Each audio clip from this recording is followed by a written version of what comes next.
This copyrighted broadcast is an exclusive presentation of Learfield IMG College. Reuse of this presentation is prohibited without the expressed written consent of Learfield IMG College.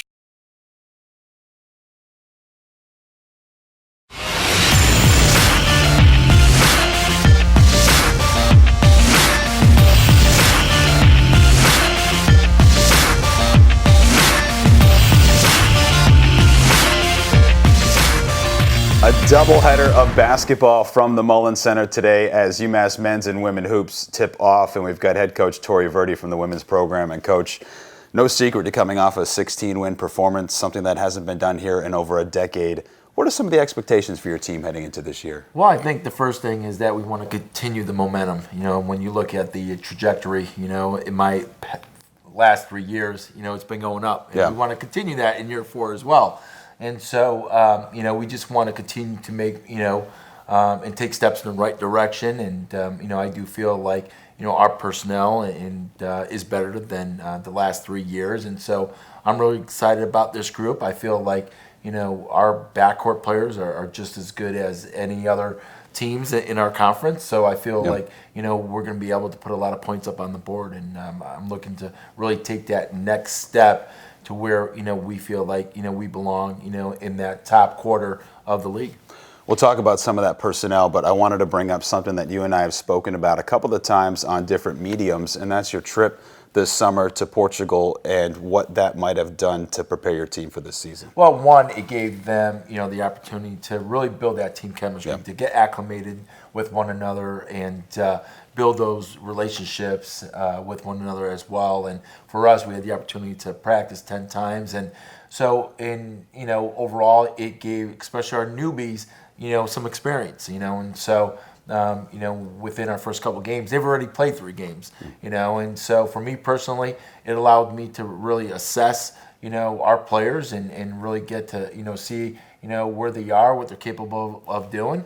And then address any needs that they may have. But, more importantly, just to really grow, this team and, and get acclimated with one another. And I'm ready to really take that next step.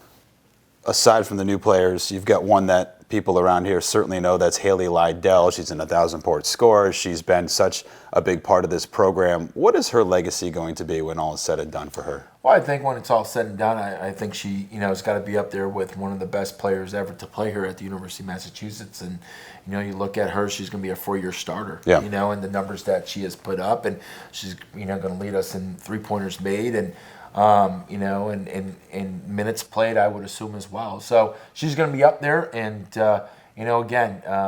she really helped build the foundation of this program. She's the cornerstone. There's no question about that. I know through conversations, with her that early on, things were pretty difficult, but when you look at her legacy, I think she's going to be, one of the best players to ever play here. You had a freshman last year in Destiny Philoxy who really made a difference, led the team in assists. How does she, or is she prepared to kind of take that next step forward in a leadership role for you guys? I think she is.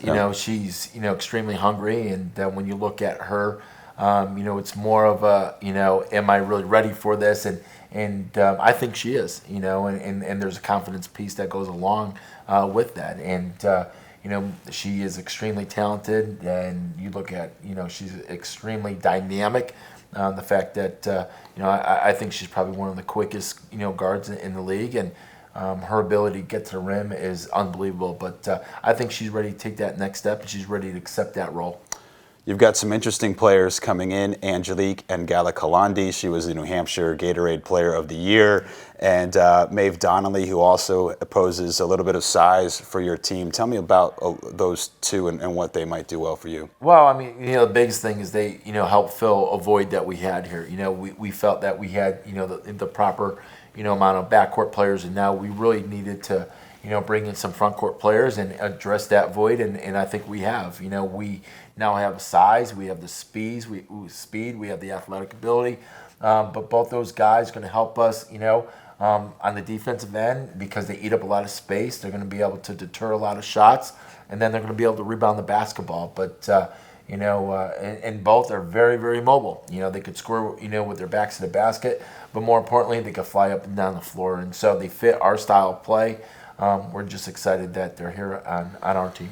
You've actually added a Massachusetts native to your staff coming up from William & Mary, and Lynn Ann Kokoski. Yep, absolutely. Hatfield. And we're really excited because our fan attendance has grown. Okay, the pass list is filled up. No question about it. With her immediate family and her extended family and friends. To us that was really important. But more importantly, she's a really good coach. Yeah. And she's an unbelievable hard worker. She brings enthusiasm and energy each and every single day.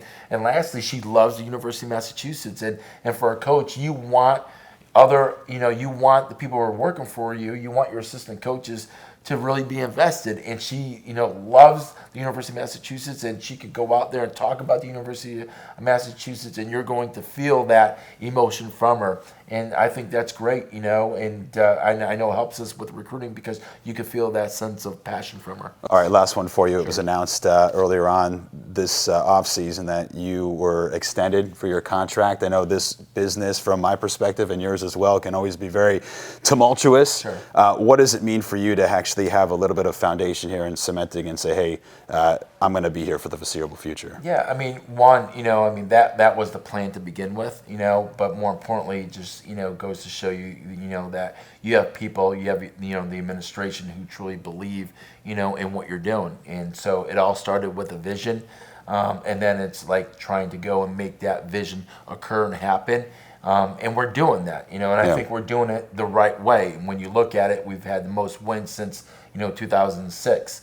When you look at, so you look at those numbers, being on the court, but more importantly, what we're doing off the court. This past spring, we had the best GPA since 2005 with almost 3.3 GPA. Yeah. So, our players are doing an unbelievable job both on the court, and then in the classroom, and then overall, just the culture of our program, where it is. It's an environment where, our players love and respect one another. And then also included with that is our coaching staff. Like, we are a family, and we have each other's backs, and we have a really good thing going on. Yeah, it's actually really evident when people follow you on social media. You can see what they mean when you say, hey, we're a family. It's really enjoyable to watch.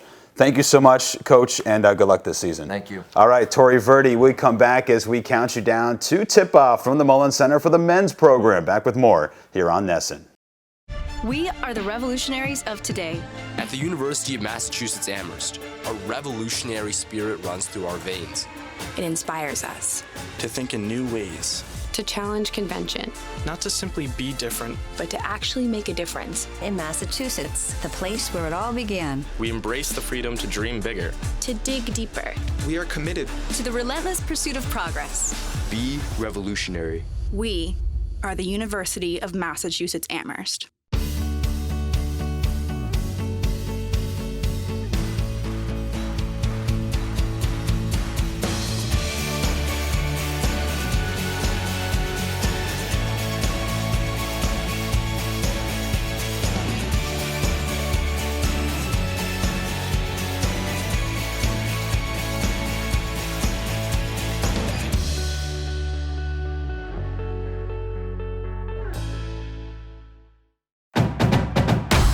In the Atlantic 10, she can compete. She can win.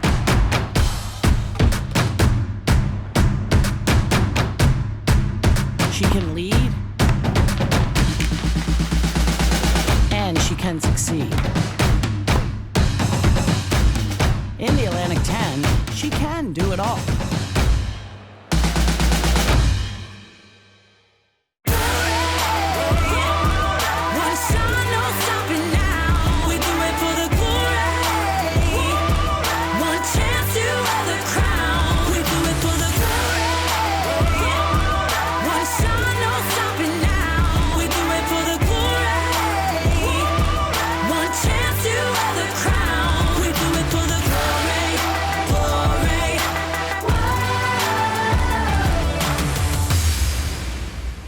Countdown to tip-off for UMass basketball. Back here with Ryan Bamford, athletic director. And Ryan, we're going to talk hoops.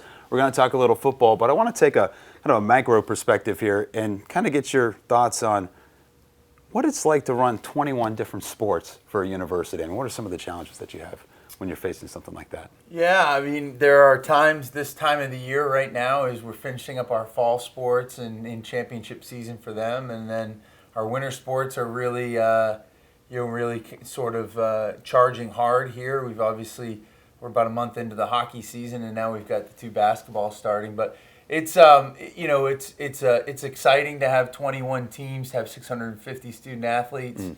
Our goals are to try to create an environment where those students can have success here, but also prepare for life after UMass. So there's not a day that goes by where we aren't focused on them intently, and obviously on our results competitively. But it's a challenge. It's a lot, but it's something we all enjoy. And this is the crossover season, right? We got football season going. You've got hockey and basketball just getting ramped up here today. I want to start with talking a little bit about football. I think heading into this season, you knew what the expectations were for new head coach Walt Bell. What have you seen from him in terms of the way things have gone this season that you might be able to pull away from in the positive nature taking into next year? You talk about expectations. I think we probably did a poor job of managing those within our, around our fan base. I think when you make a coaching change, maybe the thing that's different in the NFL, because personnel doesn't change as much, right. Is you think maybe you could get an uptick in that first year. In college, it's hard because there's always a lot of roster turnover. There's a number of things that happen to a program when you go through change. We made some decisions last year when we made the change with Coach Whipple from a roster standpoint that had nothing to do with Walt Bell. It was just that we decided that there were going to be some young men that weren't going to be part of our program anymore. Some young men that had contributed a lot to our program. Right. Quite honestly, I think we all were really hoping to establish culture, which we've done, which Walt's done. I think that the guys that are in the boat that are intent on moving this program forward and that are contributing to that on the gridiron have done well. We don't have a lot of depth. We haven't been able to get over the hump from a competitive standpoint. But I would tell you this, all the things that Walt's putting in place right now are going to yield tremendous benefit down the line. And year 3, year 4, that's where we're pointing. Right. And I know that's a process that people don't want to hear. They don't want to wait. But if you're going to do things the right way and do it with the right people, and I believe so much in Walt Bell and his staff, they've really impressed me beyond where I even anticipated in year 1. Okay, on to basketball. It is basketball day here on campus. You had the women's game now upcoming for head coach Matt McCall, new staff for Coach McCall, a lot of new players coming in. Take me back to last year down in Brooklyn, a tough exit in the first round of the A-10 tournament. What were those conversations like after that season with you and Coach McCall saying, how do we get this thing moving in the right direction? Yeah, I think the first 2 years for Matt was really, he really did a lot of intake and looked in the mirror about what it was going to take for him personally and the type of program he wanted to have, how we could be in alignment with what this university wanted. Again, where we were placing our resources, the allocation of resources in basketball specifically.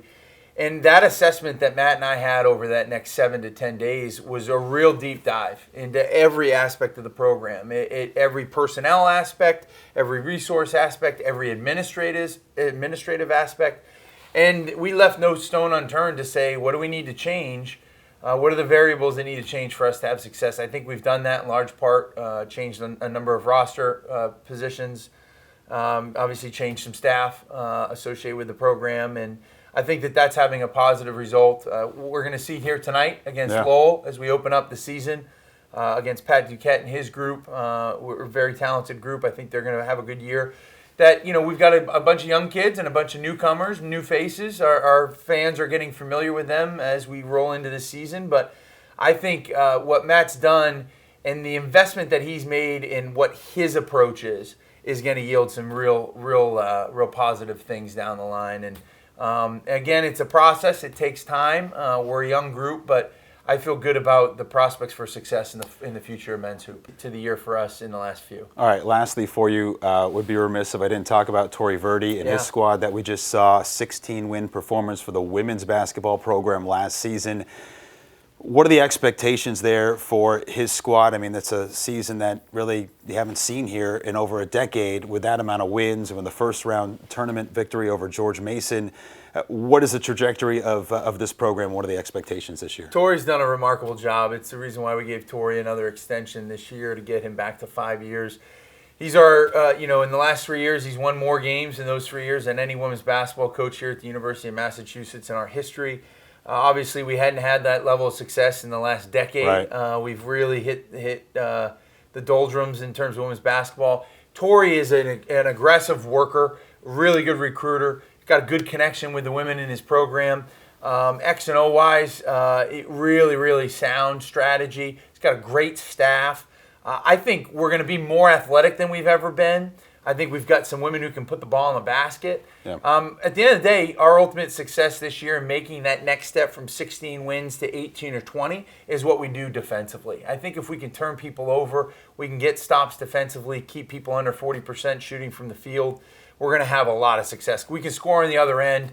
He's got some good leaders. And I think over the next 2, 3, 4 years, I really think we have a chance to win the A10 title in women's basketball, which is something that hasn't been talked about often in our history here at UMass. So that's a credit to Tori and his staff and the women in our program. I think the sky's the limit for them. I'm excited to see them mature as the year goes on. Basketball and UMass. Yes. Synonymous with one another, don't you think? Yeah, this is the time of season that I think people get excited about. You don't really start to think about basketball, even hockey, until you get closer to the holidays, get into Thanksgiving. Once it starts snowing, right? Once the weather gets cold, you get a little bit of the white stuff on the ground. You start to think about that. We want our fans to come to the warmth of the Mullen Center for hoops and hockey and help us. This is when we fill this place, it's a great home court, home ice advantage, and we're really excited about the opportunities that exist here this winter. All right. Enjoy the season. Thank you. All right. He's Athletic Director Ryan Bamford. We are counting down to tip-off from the Mullins. Back with more here on NESN.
So I think a lot of fans have heard the term Court Club. They might have maybe seen it in passing.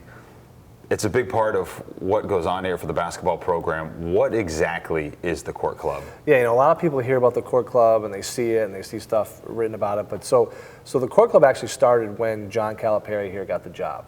And they tried to figure out, okay, we see this rising star, how are we going to keep him? How do we develop a fundraising organization? So basically, the goal of Bob Markham, the athletic director, was to start what we called the Select 100, to get 100 donors at $1,000 each, and that was the goal. And so that happened, and they were, we went out and fundraised, and obviously I was a student at that point, but they did that, and they reached that, and they maxed out at 100 members at $1,000, and it continued to grow, and here we are now. So when you hear the Select 100, that's kind of the main level of membership for the Core Club, and it's helped, with men's basketball and over the last 30 years. $1,000. There's other levels of, what's the entry point just to be a part of the Core Club? So right Club? now we've changed it because we want to allow people that obviously don't have a certain amount of, depending on what your financial situation is and what you can afford. So the level right now to get in sort of entry level is $250. And what's that include? That includes you get, we give you a nice gift. Last year we got nice sweatshirts for the kind of the, we call it the young professional / captain category, because we're trying to get some younger people involved that can't afford the $1,500 or maybe above that, but can afford the $250. So you get to come upstairs for the pregame receptions. You get email updates from Coach McCall throughout the year, and you really feel connected to the program as a young alum. Then we go to $500, which is kind of the same membership benefits, and then we go to $1,500, which is now what's called the Select 100. So we went from $1,000 to $1,500 in about 2008. We moved that up to the Select 100. And then we have two levels above that if you can financially afford that and you want to help at $3,500 and $5,000. That gets you kind of dinner with the coach and some other benefits that obviously go with giving more money. One of the things I've noticed that I think is pretty cool is, regardless of your level of support through the Core Club, is that you're kind of part of this organization that supports UMass basketball. And everybody hangs out together, after games. There's, conversations going on at the hangar or other places. I mean, this is a group of people that have sort of found each other through basketball. Yeah, and what we talk about, obviously, the last couple of years here is culture and family, and you feel like when you give to the Core Club, you're part of the family. Yeah. You're part of that inner circle that's not only helping the Core Club financially, but you're giving fan support. You feel like you're helping improve the program. When I was a student here, I reaped the benefits of the Core Club. Student athlete. Student athlete. I was very fortunate to be on the team in the mid-'90s as a walk-on, and I saw what the Core Club did for the players and athletes, and that's huge. There's things that come up throughout the years and certain things that happen really quick and need funding, and that's where the Core Club comes into play. And you're sort of the liaison for the team and the Core Club, and actually we've seen some of the fruits of what the Core Club's able to provide this past off-season, right? Providing a trip for the team to the Virgin Islands. When I hear any student athlete kind of complain, I laugh, because they have it so much better than we had it back in the day. Kids these days. Absolutely. The Core Club has helped with nutritional enhancements, which we would have loved to have back then, upgrades to the strength and conditioning room, to go overseas every 4 years and to do a foreign trip. It's a great team building exercise for the players and the coaches, and develop that chemistry and culture with them. And the Core Club funded that this year, and that's stuff that it's outside of the normal budget of the university. So that is what people really care about, is how do we improve the student athlete experience here at UMass, and that's what the Core Club does. How do people sign up? So they can sign up obviously by calling me, but really we've gone to web-based. Yep. So you go to umasscoreclub.com, and it's really easy to sign up. A lot of people like to get those points on those credit cards, so they sign up online. Your registration, once that happens, comes directly to me in the athletic office, and then I contact you and go over all the details for your benefits. I think it's kind of fun too, because you actually just talk to the members about basketball after a game. They'll call you up and say, hey, how cool was this, or how can we improve here? I mean, so you get to talk hoops, former hoopster yourself, with people who love basketball. Yeah, no, it is. It's and it's always the banter back and forth. It's, should we play a zone? Should we play man to man? What's coach to do and this and that? But it's good because it gets the interaction going. And again, we all know the success we had here in the '90s, and I think that people are. There's a lot of positivity. I think the program's going in the right direction. They see. We have 8 new players this year, 2 new assistant coaches. The basketball program is moving in the right direction. I think people see that, and they're, we've had a lot more people join the Core Club this year because of that. Thorbjorn got me involved, and I got on the board, and I got into membership with some of the past people, and brick by brick, we built it back up after the Steve Lapis times. Getting to know people, feel like you're part of the family in a sense, and see a little behind-the-scenes workings of what it really takes to do well in a program. I've been a diehard UMass basketball fan since as young as I can remember. Now it's a great time for me and my father to get together. We have season tickets together. We go to every game together. We go to the Atlantic 10 tournament every single year together. So it's something that our family has kind of grew up on. It's a great way for us to stay together. And joining the court club was one of the better decisions I've ever made, because it's almost joining an extended family on top of your own family, with everyone just has similar interests to you, loves UMass basketball, and everyone's awesome. Some of the best perks of joining the court club, if we go to away games, it's awesome to get great tickets behind the bench. So if you ever want to go on the road, last year I went to see a game at VCU and sat 2 rows back at the Siegel Center, which you can't get anywhere. Those tickets are impossible without joining an organization such as this. Yeah, I know that. It's probably the most successful fundraiser booster club at UMass, I believe. Yeah. And it's funded trips. It's got them equipment and strengthening things, nutrition, and I think it's really critical. And it's something that gives them a little step up on just the normal budget and routine, whatever their funding thing, that makes them the experience better for them. It's extremely important. Letting the team travel to somewhere such as the Virgin Islands to grow as a team is extremely important. Things such as proper nutrition as well as charter flights. If you follow college basketball at all, you know having more charter flights is a key aspect in the recruiting game. If you want your team to be able to recruit at a high level, joining things such as the court club is incredibly helpful, so they can get those charter flights, get that extended nutrition, and go on these trips, so that it helps UMass stand apart from its peers, because they already have this gorgeous champion center.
Hey, honey, our anniversary's on Tuesday. You want to check out MGM Springfield?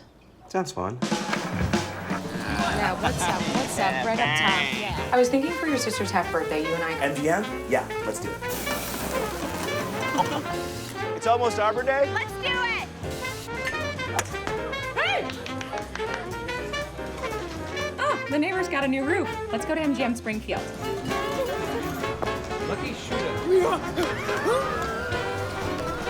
The Learfield IMG College Directors Cup, the highly recognized mark of distinction in college athletics across all divisions, both men's and women's sports. Follow your favorite team's pursuit for excellence in this prestigious annual award through thedirectorscup.com, USA Today, or L Directors Cup on Twitter. Learfield IMG College Directors Cup, the crowning achievement in college athletics since 1993. Count down the tip-off from inside the Mullen Center, and we've got a couple of minutes with head coach Matt McCall. And, Coach, this is it. The season is upon us. Yeah. What are some of the emotions that you're going through right now? Man, it's hard to believe it's here. You keep looking at your calendar and you keep talking about, well, we got 5 weeks left, or we got 4 weeks left, or we got 3 weeks left, 2 weeks left, 2 days left. And to think it's here is obviously exciting. You're anxious. You want the ball to get tipped up, and get the game. These 7 o'clock games as a coach sometimes drive you nuts. You'd rather play at noon. You don't have the whole day to waiting around. But really excited. This group has done a terrific job, just bringing it every single day, wanting to learn, wanting to be coached, wanting to be pushed in practice and get better. They have a capacity to work and a capacity to learn.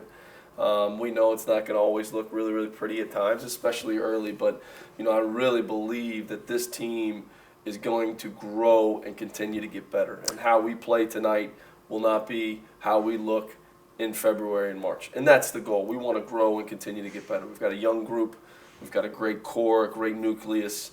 and excited to see what they have tonight. These young guys are going to get a chance to play right away, but they're not going to be alone out there because you've got old number 12, Carl Pierre, coming back. Two guys I think that should play a pivotal point in what you're doing this season is Cy Chapman and Samba Diallo. Diallo missed some time last season. Can you talk a little bit about their development from year 1 to year 2? Well, I think if you just look at Cy, just physically, Jacked. going back and watching our UMass Lowell game from last year, physically he looks so much more mature. Yeah. And his game is developed in a lot of different ways too. And this was really the first summer and fall that Samba was 100% healthy. Got a little dinged up over the summer right before our Virgin Islands trip, but it was nothing too serious. We just held him out there for precautionary reasons, but he really had the first summer and fall of development for him because last year was all about recovering from his knee. Both have done some really good things throughout this fall camp, and we'll rely on them both a lot. And then, the guy that we've got to remember that's still with us here that's seen some really good things in college. He's seen some not so good things in college is Jerry Baptiste, and relying on him from his leadership standpoint. He's played in a lot of college games. We thrusted him into a very difficult situation last December for him to be able to try to join that team. But now he's had a full summer with us, and he's done a terrific job from a leadership standpoint. So he's another guy that, especially tonight, who's played a lot of college basketball games, we'll rely on. He's got about 5 degrees and speaks about 13 languages too, so that certainly goes a long way. Yeah. If he can get a doctorate here, maybe we can find another year of eligibility for him somewhere down the line. Take me back to, I guess, year 1 and year 2. Now you're entering your third season here at the helm. What are some of the things you've learned as a coach from day 1 to now? Oh, where do I start? Yeah. I think that, being a part of the University of Florida, and I've said this before, you're a part of something that was way bigger than yourself. And from a culture standpoint, you're completely immersed in it. Are you really learning what goes into culture? Are you really studying it each and every day? No, you're just adding to it. It's just osmosis. Because it's rolling. Yeah. And, I think that's, to me, understanding how important it is. And everyone has a culture, whether it's good or whether it's bad, whether it's a company, a team, doesn't matter. You have a culture. And, taking a step back and really learning and diving into it and understanding what it's all about, I think was really, really important for me, and something that going through 2 difficult years, I had to learn. And I had to learn exactly what goes into it and how to get it fixed. And that's not just these last 2 years, but, the last 21 years of this program. And, so that's been a big, big thing for me, and really focused on it. And we know now we're moving in the right direction. And, culture trumps ability every single time, and we've got that in place now. And now if you can get culture and ability, now you got a chance to do something special and start winning some championships. And that's the goal. We just got to continue to get better every day. All right, last one for you here. Obviously, there's a lot of excitement. You got me excited. I'm pumped up for the season. I know a lot of the fans are as well. There's the youth movement here. How do you manage expectations versus enthusiasm, and what we might actually see out on the court this year? Well, like I said, how we're going to look tonight is not how we're going to look in January and February. Knock on wood, you got to stay healthy so they can grow and get better. But, playing extremely hard, that's the first thing. Our identity right now is we want to be relentless and we want to be selfless. So offensively, moving, sharing, passing the ball, getting the best available shot down the floor every time, and then relentless with our effort, relentless with our pressure, how we're defending teams, and all those types of things. So, I think just the goal, and it sounds cliche and everybody says it, focus on the process, this, that, and the other, but we got to get better every day. And tonight is an opportunity for us to get better. And as long as we continue to focus on that, the wins will stack up. Okay, when that happens, I'm sure there'll be some growing pains here early, but they'll stack up, and trust me, this program is now headed in the right direction, and I'm as excited as everyone. Coach, we can't wait to see what it looks like out on the floor. Good luck tonight. Thanks, Jay. Appreciate it. UMass Lowell, right around the corner. Tip-off from the Mullins is next here on NESN.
This has been a presentation of Learfield IMG College.